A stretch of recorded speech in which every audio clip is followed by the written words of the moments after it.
outside northern Suds, and me and my husband own an acre of property which we call the Grateful Acre. It's sort of a micro farm, there's not much going on, but chickens, our 3 dogs, our garden, and pigs and a few weeds. So, I am an avid kombucha lover. Does everybody know what kombucha is? No, I got some yeses, I got some nos. So, what kombucha is a fermented tea. So you brew tea, you brew sweet tea, you get a starter, which is actually finished kombucha, and you brew it. You brew it from anywhere from 10 days to 21 days to even longer if you're trying to get a really strong start. It's used, a lot of people use it as a probiotic to help promote their gut health. Personally, if I have a glass in the morning, it keeps me from reaching for super sweet stuff, super carby stuff. It just keeps me kind of, I don't know how, but I make better decisions when I'm eating. I also am more regular when I drink the tea in a constant way. You don't want to ever drink too much, especially in the beginning. You want to start out with a little bit and work your way up. So like a cup and then work up. You never want to have more than really 16 ounces in a day because it does have bacteria in it, has yeast in it, and you could get sick, especially if you're new to kombucha. You're going to be praying to the porcelain god for quite a time if you do not gradually get into it. So the actual makeup of kombucha, which I have basically a finished brew right here, it's a half a gallon brew. What it is it's a SCOBY and a Pelisol. It's probably not the correct pronunciation, but it's roughly that. So a lot of people get confused and think that the SCOBY is the white mat. The SCOBY is the whole thing. It's liquid and the white mat because SCOBY stands for symbiotic culture of bacteria and yeast. That white mat is your bacteria, and if you come up at the end, you can see little brown bits in here. That's going to be your yeast. And the rest is just a liquid where it all brews and kind of creates this deliciousness. So, when you are brewing, most of the time, if you're brewing a really good batch, you're gonna get another Pelisol. If you look closely, I kind of have 2 layers here. The bottom layer was the original one I put in there. The top one is the baby. You only need to brew with one, so when I go to re-brew, I'm gonna take that second one and I'm gonna give it to my chickens. I know some people will cut it up and cook it with chicken. They will make a face mask. They will add it to smoothies. People do a lot of weird things with SCOBYs. I just give it to my chickens. They love it. Yeah? When you say second one, would that be the mother or the baby? So the bottom one, you would discard the bottom one? it doesn't really matter as long as you're picking one that's healthy. You don't want it to get much more than a ½ inch. You can clean them. You can separate the layers. Because as I'm moving it, and if it settles, another layer will be created. And what's probably happening, because it doesn't want to turn, but I think they've kind of fused together. So it wouldn't really matter. You just want to start with something. You probably want it at least a ¼ inch and at least 4 inches around. Now, I have done a lot of research, and some people, and myself included, based on the information, you don't need the Pelisol to start. Because the liquid should have all that stuff you already need. But I made that mistake of trying that, but I also made a few different mistakes for that one brew, and I ended up with mold. But I also had temperature fluctuations. I don't think I had enough starter, and even that the starter was strong enough. So even though this is really easy to do, you don't want to mess with what you're doing, and you, especially in the beginning, until you really know what you're doing, you want to stick with the master plan, essentially. So, what you need to get started and how to get started. What I did is I asked for this sucker right here for Christmas because I didn't know what I was doing, and because it came with 6 of these, a jar and a lid, thermostat, pH testers, a little bit of tea to start, cheesecloth and a rubber band, this filter, a book on post-brewing, a sheet on just brewing in general, this bottle cleaner, which is super nifty. So I went and I asked for this. It also cups of starter and a Pelisol that was healthy and looked really good. And it was the right price, and my grandmother said, okay, so I started with a kit. You do not need a kit whatsoever. You can buy these gallon jars on Amazon. You can buy them in stores. You want to make sure they are glass. You do not want to brew in plastic, wood, nothing. Again, you can order these online. I am on a couple different groups on Facebook and then also on Reddit where they kind of recommend which bottles to use, because there's square ones from IKEA. And if you've ever brewed and you're doing a second brew, what happens is it's going to carbonate and it can explode. So you want to make sure the bottle you're using is going to be able to withstand that pressure. And the square bottles, the pressure will build up in the corners and it will explode. The fun part of being in those Facebook groups is seeing people's pictures of when their booch explodes. All over. And it's some people use fruit puree, so there's strawberry all the way up to their ceiling, and they're great, just painted, so I have to paint again. So you just need this, and this is only necessary if you're gonna second ferment. This is done, so I can pour a glass of this and drink it. It's not going to be carbonated, so it's not going to be bubbly, and it's just going to be fermented tea. I personally like a little bit of flavor, and when you go to the store, you're generally buying flavored kombucha, and it's generally fizzy. So that means it's been second fermented.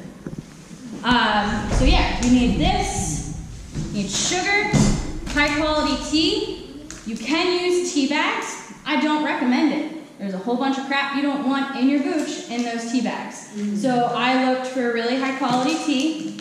It's recommended to use caffeinated tea. I've seen people do brews with a hibiscus blend, where you use a little bit of black tea and hibiscus. It makes a really pretty color. I like green tea, so I picked a Himalayan green tea. And Darjeeling is actually my favorite tea, so I got a Darjeeling black tea, and I do a blend. When I ordered this kit, it came with just a black tea blend. That is the traditional route, but you can use whatever you want. If you're going to use tea bags, try to get organic, or try to get something that's not going to have a bunch of crap. Don't get Lipton, don't get Celestial seasonings, nothing with flavoring. You don't want to add anything that could questionably mess up your brew. Right? So I ordered these online. They're a few dollars. They're lasting me a while. Cane sugar. For kombucha, you should never use anything but cane sugar. There's something called jun, which is a Tibetan ancient fermented drink with green tea and honey. I'm ready to go there. I'm ready to try that. But you don't use honey in your booch. You don't use stevia. Don't use maple syrup. Don't use any of that. You can use it in your second ferment to flavor, because when I do my second ferment, I like to do an elderberry honey or a ginger honey or anything honey, just honey. So, cane sugar. You don't want to go to the store and get that white sugar because it's bleached. Gross. So again, questionable things in your brew.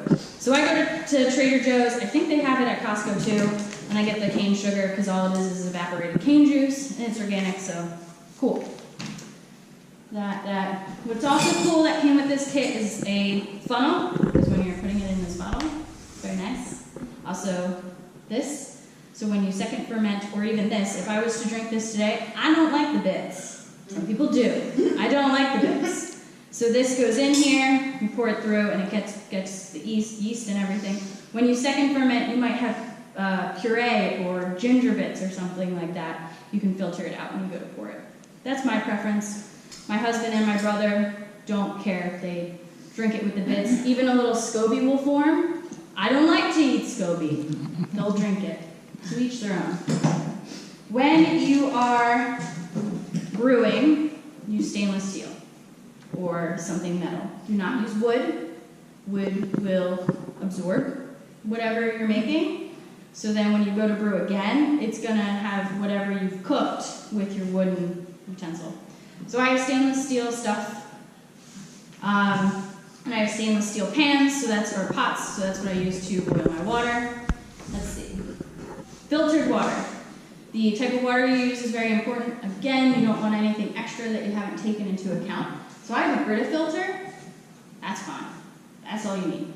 I also recommend using inverted filter just because it can be in the cold. Because when you're brewing, you make a hot tea, and you can't put your starter and your pedestal in until it's 86 degrees or less. So if you're using cold filtered water, the rest of your water can be cold and help kind of bring down that boiling water temperature, and you can wait less. That's why I'm not brewing it right now, because I'd have to boil water and wait until it came to temperature. No thanks. Last jug. Coffee filter or cheesecloth. I actually use coffee filters because we don't drink coffee but have like a million coffee filters, and they fit perfectly over the lid. What you want is cheesecloth. If you're going to use cheesecloth, you want it to not have very big holes. You don't want bugs or anything to fly into there, so that's why a coffee filter is really good. It keeps anything out. But you do want airflow, because it needs to like have that air to breathe. Have a rubber band or chicken twine to adhere it to your bottle. Let's see. Temp stickers. Again, this came with some temp stickers. I think these are just like fishbowl stickers. But you want to maintain your temperature. If you are having fluctuation in your temperature, you're going to end up with mold. You're going to end up with something funky. There's something called cam yeast, and it almost looks like spider webs, but it's like a hazy kind of spider webs. I believe you can still drink it, but you have to remove the cam yeast. If you get mold, that whole batch is trash. It's done. Don't drink it. Completely clean your jar. Sterilize it. And when I say sterilize it, which I sterilize every time I brew since having that mold episode, because I didn't sterilize that one time.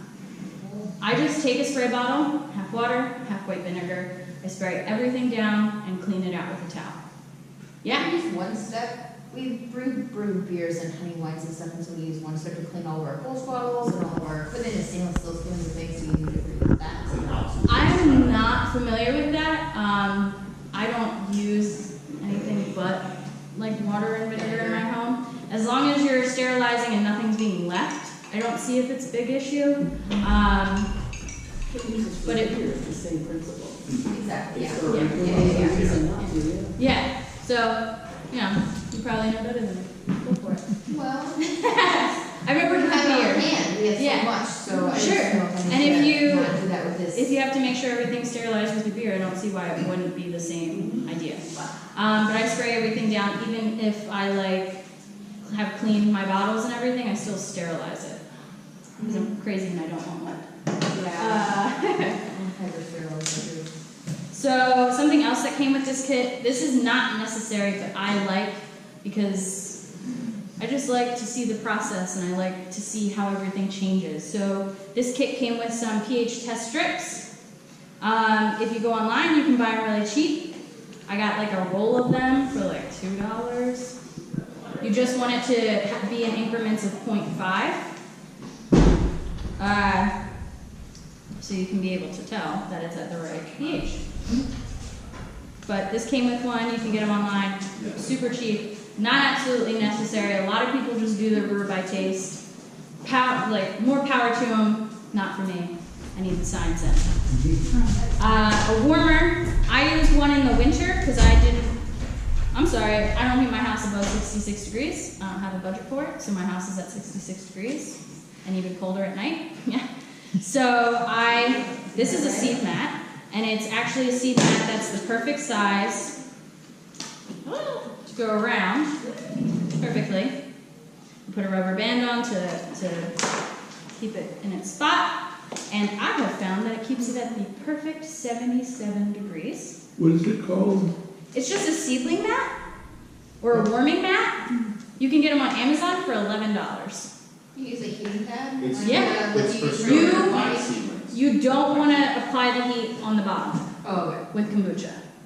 That's the only thing. I have seen people take like a cooler and they'll put the heating mat on the side of the cooler and they'll have like 2 brews in there. That's one way of doing it. I've seen people make the like crochet where they'll knit themselves a little kombucha sweater. I've seen Christmas lights. But I bought this for $11 and it keeps it at the perfect temp. This is the path I'm going to take. I like it. If I go to continuous brewing, which is where you have a gigantic jug and it just keeps going and you don't have to do it by batch, Obviously, I would have to take a different way because this wouldn't get over something that's like 2 or 3 gallons at minimum. But like she had asked about the warming mat, just in case you didn't catch it, you don't want to heat from the bottom. That's where your yeast settles. So you're like cooking the yeast. Don't want to do that. You want it in the middle so that it's evenly dispersed. And you're not cooking anything and it's just keeping it warm and it's just kind of permeating through the whole thing. If you notice, I have 3 temperature things on here. There's multiple reasons why. This one's broken because I put it through the dishwasher. They don't work after you put them through the dishwasher. Heads up. I like to have one going this way. And since this is only a ½ gallon, I put one going this way. Because I wasn't sure if this was giving me the best reading it could, given that I only had a ½ gallon in here. So I put one on the bottom too. What is that? It's just a thermostat. It's a sticky-on thermostat. Thermometer. Thermometer. Yeah, not thermostat. My bad. But you can get them for like fish tanks. And you can get, I think like a pack of 10 or 20 for like $3 on Amazon. I hate to plug Amazon, but Yeah. you can get everything you need on Amazon real cheap. Real cheap. So you get your thermostat, your warmer, talked about the vodka spray, starter. Like I said, my kit came with starter and a pedestal.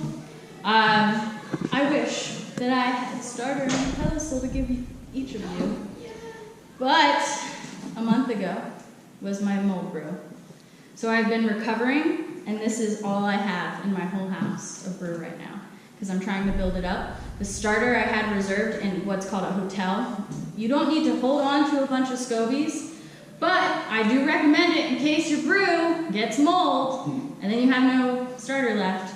I waited till too late, so what ended up happening with my hotel is it didn't have enough starter, so I'm rebuilding my starter. And starter is just finished kombucha.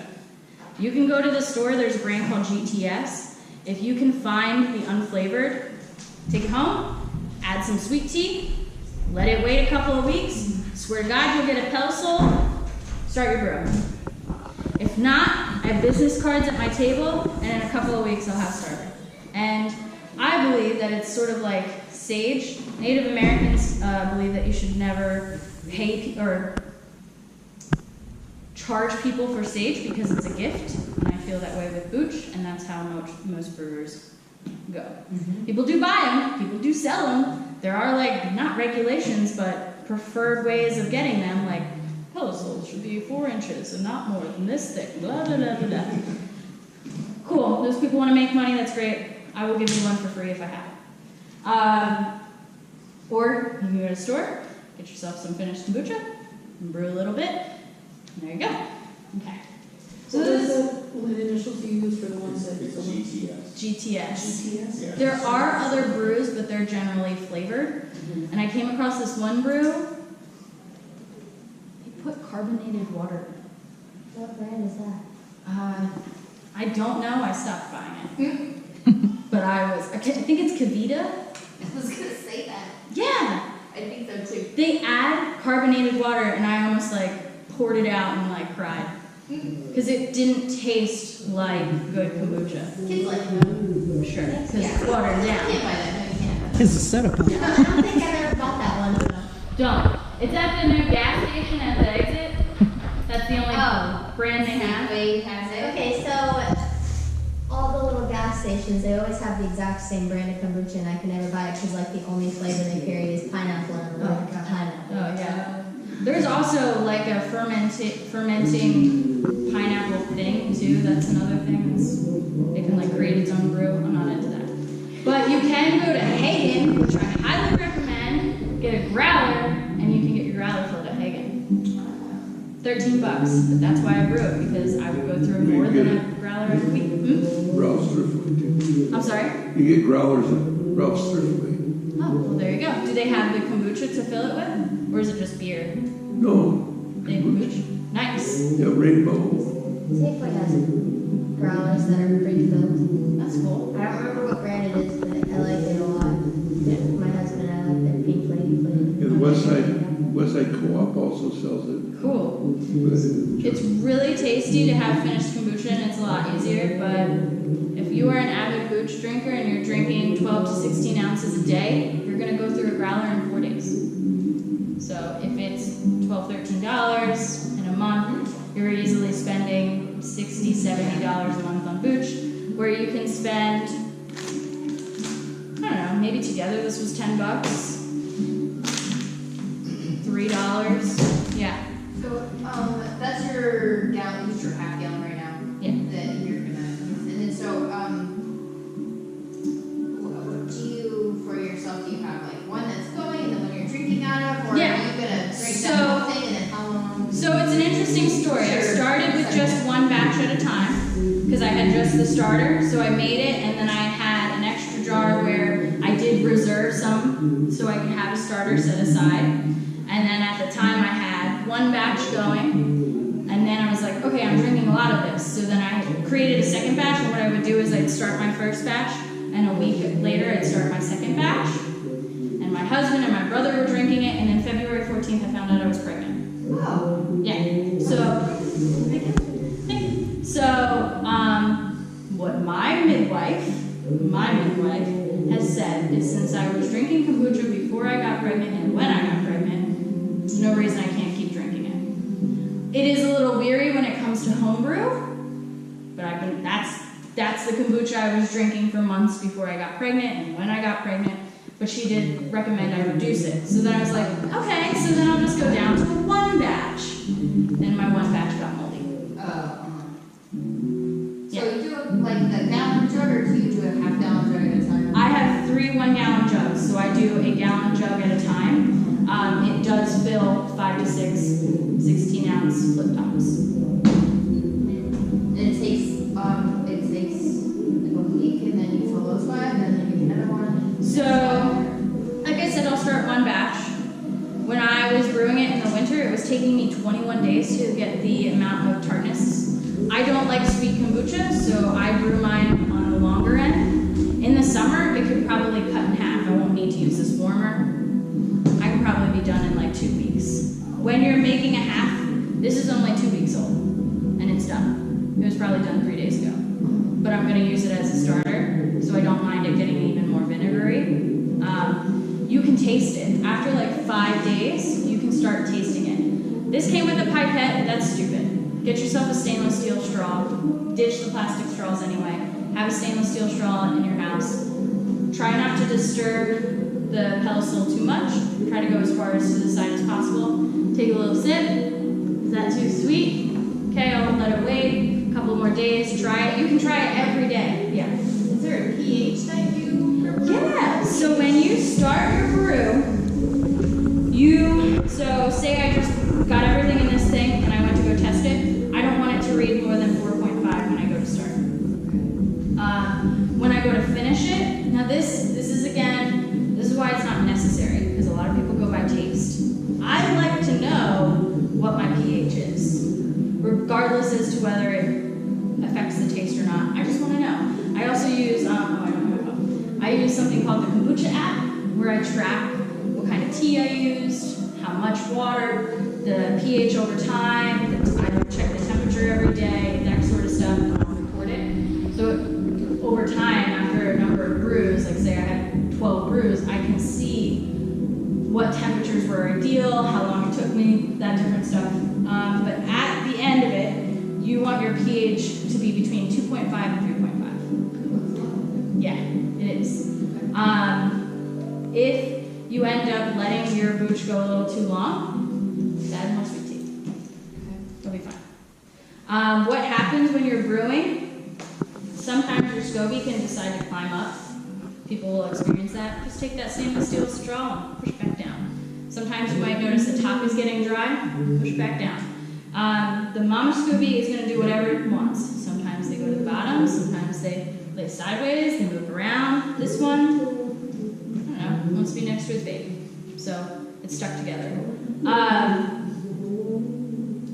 But you're going to taste it over time. You can check your pH over time. I check my pH over time, like I said. Might be an obsessive compulsive thing. I don't know. Let's see. So what was really cool about this kit is it came with this handy dandy card, and it lays out for me exactly the steps when I'm starting a brew.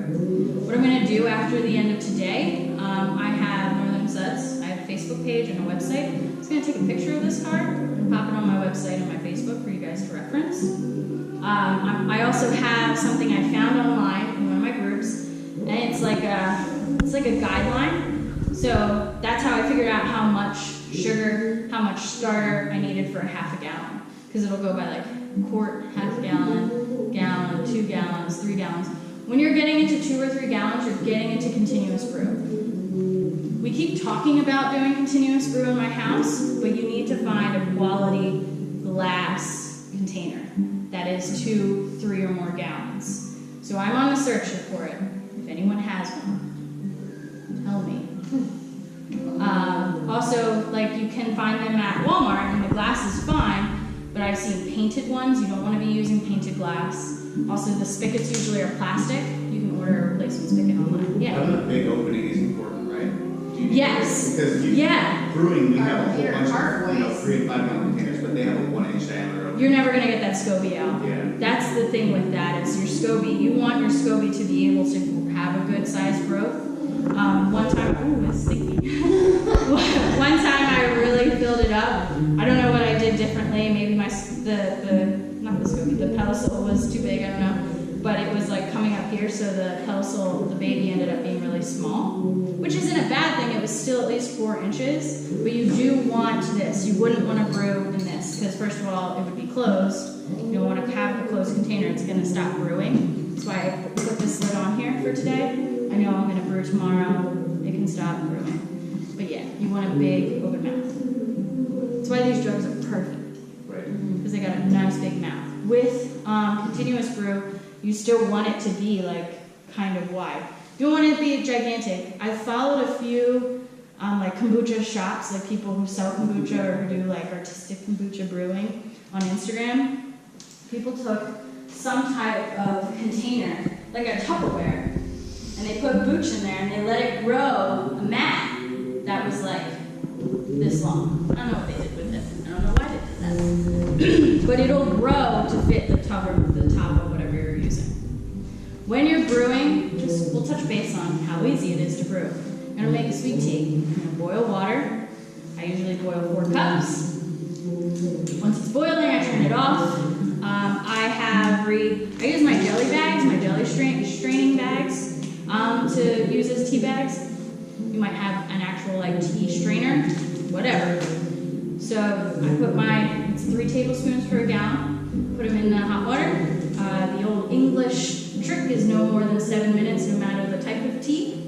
So I wait my 7 minutes. While that 7 minutes is going, I measure out my 1 cup of cane sugar. I start measuring out my cold water, which is going to be 8 cups.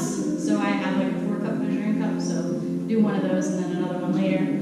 I make sure this puppy's clean. Make sure this strainer's clean. And your tea strainer is clean. Oh yeah. Yeah. Yeah. Like I said, I use my jelly strainer, so I put it through the wash every time. Fold it like it's a pair of underwear or something. Let's see. So, and when you're brewing your tea, I recommend keeping it I just use like a saucepan so that I can make the tea, put the sugar in, and be done with it. So once it's done brewing, you take your tea out. I use stainless steel tongs to squeeze it out, because you gotta get it every last drop. Put my cup of cane sugar in while it's still in the saucepan. I stir until it's dissolved. Then I pour it into here. Then I start pouring in my cold water, my 8 cups of cold water, and then I wait. I always end up with this condensation at the top because of the way I do it. It's not hurting anything, it's just water.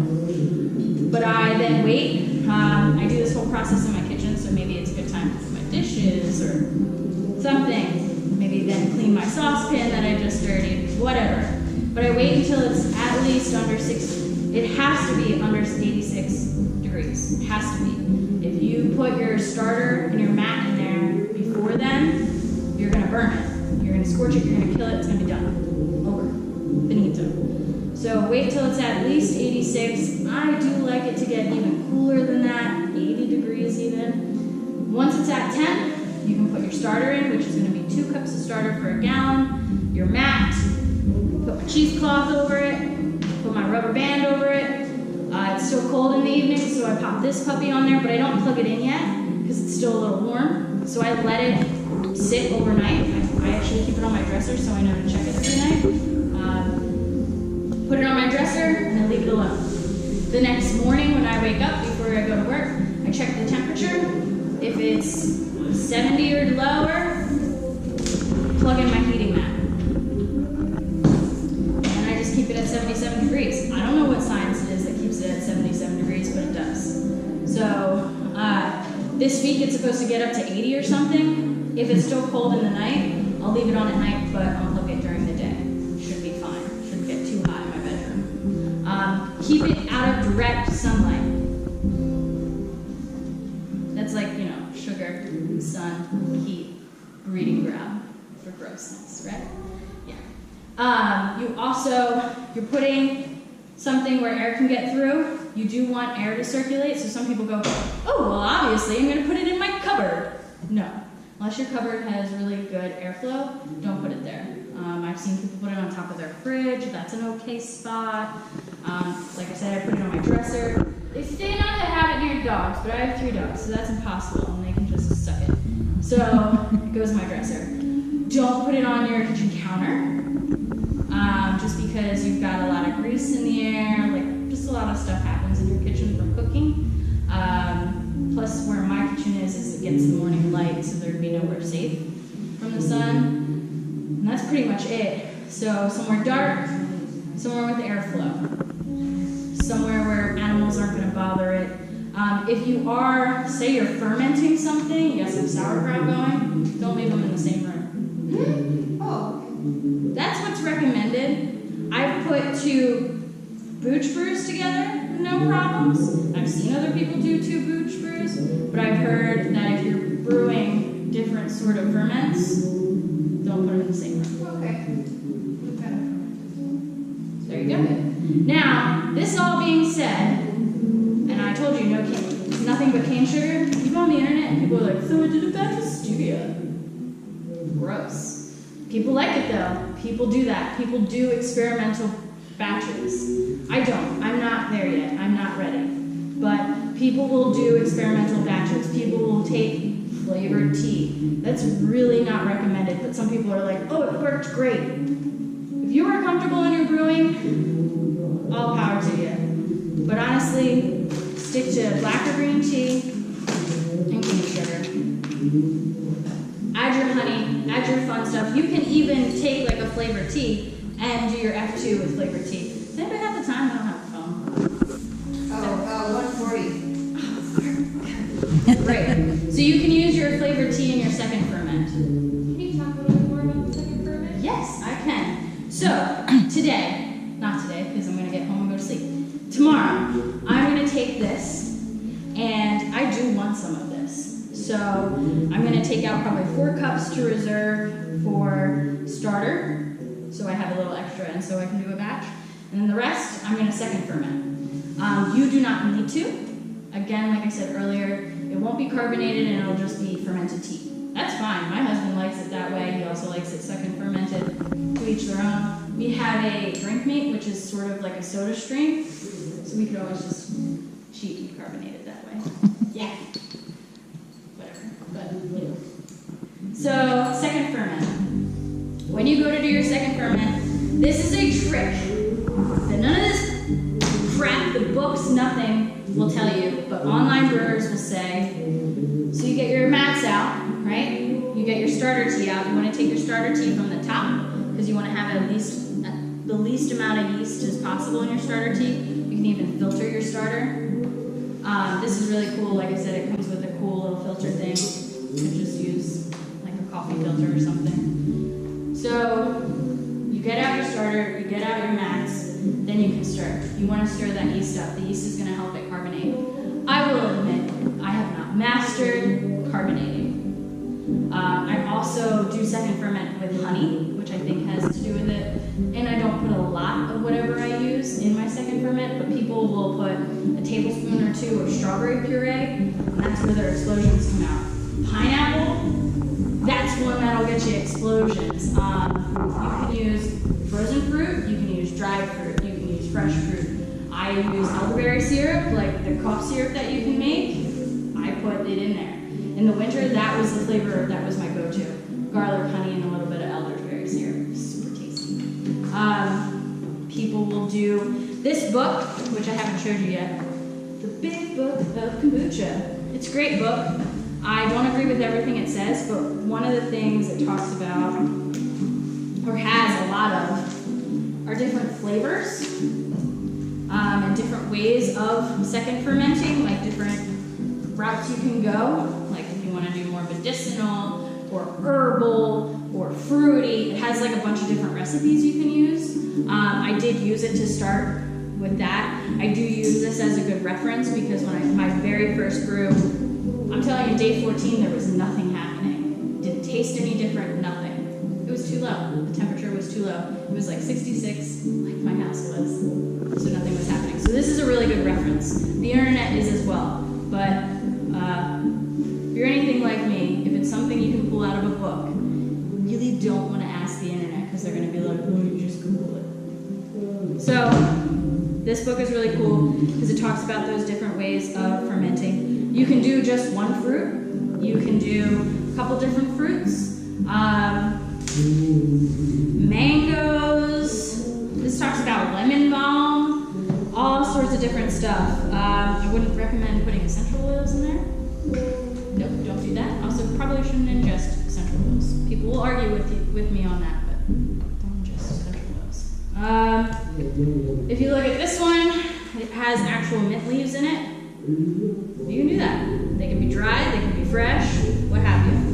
So, what I do is I will still use this without the filter, and I'll put in my honey. I'll put with ginger. If you're going to use ginger, ginger is really good for getting carbonation going. But you want to make it so that, how do I explain this best? That the kombucha is seeing as much of the surface as possible. So you want to chop it a whole bunch.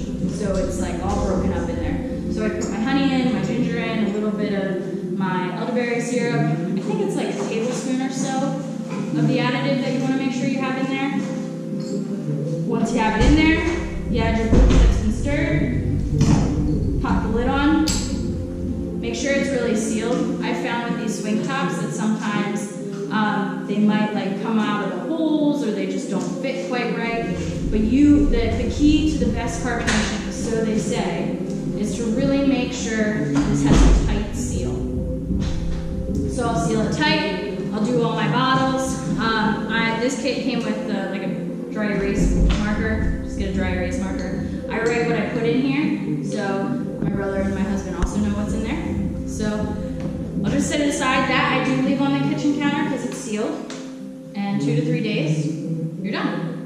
Now, because it's carbonating, the more wise people will say you want to burp it, which just means you're going to pop it every so often. If you're using something like fruit, pop it, burp it, get it going. I haven't been able to master carbonation, so I can let mine go 3 days without burping it. Because I don't know. But and you don't want to put it in the fridge as you're doing your second ferment. So to end your second ferment, pop it in your fridge. But know that once you put it in your fridge, it starts to break down that carbonation you worked really hard on. So, but if you're anything like me, you prefer your kombucha cold. Like just leave it and then stick it in the fridge like the night before you whatever you do. Good, or add ice cubes or something like that. Most of the time I end up with a little mini SCOBY. Like I said, I don't like to eat them, so I do filter. I will pour it into like a little glass for myself. My brother and my husband will just take one of these and drink it. All of it. The ginger, the little mini SCOBY, all of it. And that's second fermenting. That's one batch brew. It's really easy. Google how to brew kombucha. There's like a website called like kombuchacamp.com. You can buy like the starter from them. That's where I went when I first found out I was pregnant and I hadn't met with a doctor yet. That's where I went to start my research on can I keep drinking this. And basically they pretty much said the same thing. You know, a regular obstetrician is going to tell you no, but they're also going to tell you no about a lot of things. Different people have different reactions. I will tell you, in the beginning, not from plastic, I never threw up. I haven't thrown up yet, which is great. Unheard of, apparently. But I would feel, yeah, but I have felt nauseous, and when I'm at work, I don't want to feel nauseous, and so I was like, no, let me try drinking a glass of kombucha. It helped, went away in a second. My little brother, he's allergic to like soy, corn, sesame, dairy, but he loves cheese, so this really helps him get through that rough time of when he made the decision to eat cheese. It helps keep you regular. It's like, I gotta tell you, it's like clockwork for me when I'm drinking my kombucha like I should. A lot of people will do it instead of their coffee because there is caffeine. There is a little bit of alcohol, and there's probably more alcohol when you're home brewing. But did you know that in store-bought kombuchas, it actually has less alcohol than orange juice? Fun fact.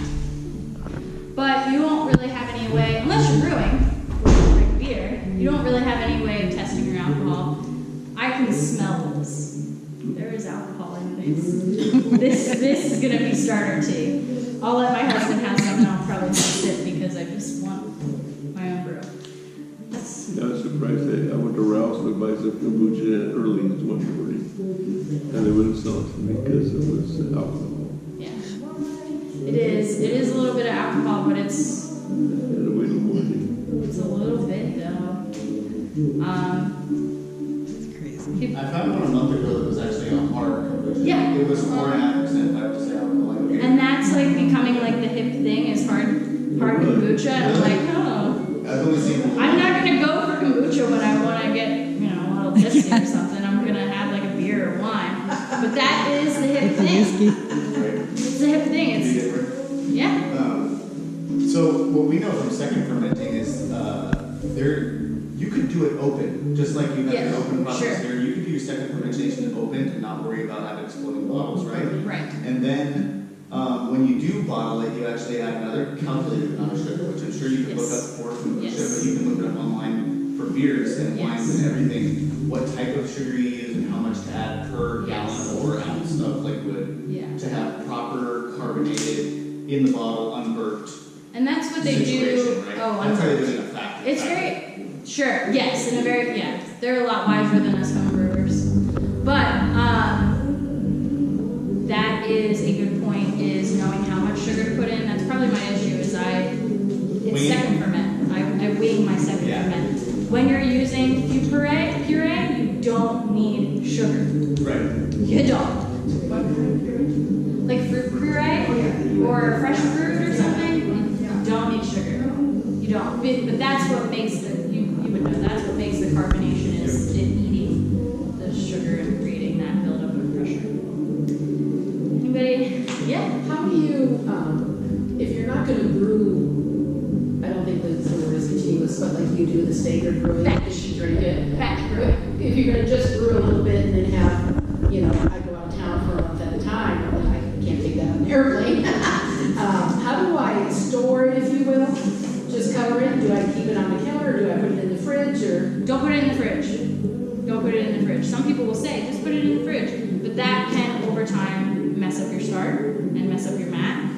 So just put a lid on it and set it aside. and do the same thing as when you're brewing, keep it out of the sun, at a steady temperature, et cetera, et cetera. Honestly, my SCOBY hotel or my starter. So a SCOBY hotel is where you would put your starter, you layer your SCOBY or your mats. It's called a SCOBY hotel, and it's really irritating because the general knowledge that people have is that white things are SCOBY, it's the whole thing. So the SCOBY hotel, you'll see them online, they're like layers of these mats. You don't need that. You get one every time. You can toss it. But it's nice to have that for when you come home and you're ready to start brewing again.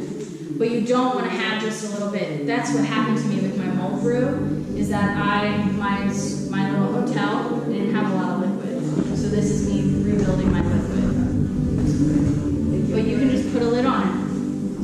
I wouldn't take a brew that you're brewing either drink it or second ferment it and then drink it. Put your starter liquid, I double or triple the amount you need for one batch. Put it in a jar, put the lid on it, set it aside. That you can put in your cover because you're not worried about the airflow. Okay. All right, thank you. Yeah. Any other questions?